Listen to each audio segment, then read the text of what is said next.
Κάτσε. Λοιπόν, Γιούλη, κατευθυνόμαστε προς το σπίτι του Βίκτορ Ογκό. Για να δούμε πού είναι. Του Βίκτορα, του Πολύδωρα Πανάθεμα. Κύριο Βίκτορ, κάτσε. Δεν έχω και φωνή, δεν. Κρύωσες εδώ στο Παρίσι. Λοιπόν, για να δούμε πού είναι το Βίκτορ. Να το, Γιούλη, το σπίτι του Βίκτορ Ογκό. Να το. Maison. Έτσι λέει. Maison de Victor Hugo. Α, εδώ έμενε ο άτιμος ο Βίκτορ. Κοίτα, έβγαινε εδώ στην πλατεία, έκανε βολτούλες τότε. Που έκανε κούνιες εδώ. Κάτσε. Τζόκινγκ γύρω-γύρω. Μπράβο.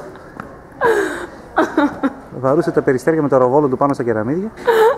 Πλάκ. Για να δω τι άλλο έχει.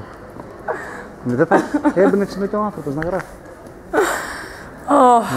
Να το. Εκεί είναι το Βίκτορ Ογκό η πόρτα. Στο νούμερο 6 έμενε, τα γράμματα εκεί έρχονταν. Στο Place des Vogues. Γαλλικά που τα λέω. Πώς την είπες στη στάση, για πες το λίγο. Τσατελέτε λεσχέλες. Ενώ το νικά στα γαλλικά πώς ήταν. Σατελέ χάλε. Τέλος πάντων. Αχ, Θεέ μου. Η φωνή είναι αυτή. Θέλω να δούμε φωτογραφία τώρα που δεν έχει κανένα εκεί. Εκείνον το μούργο εκεί και δεν μας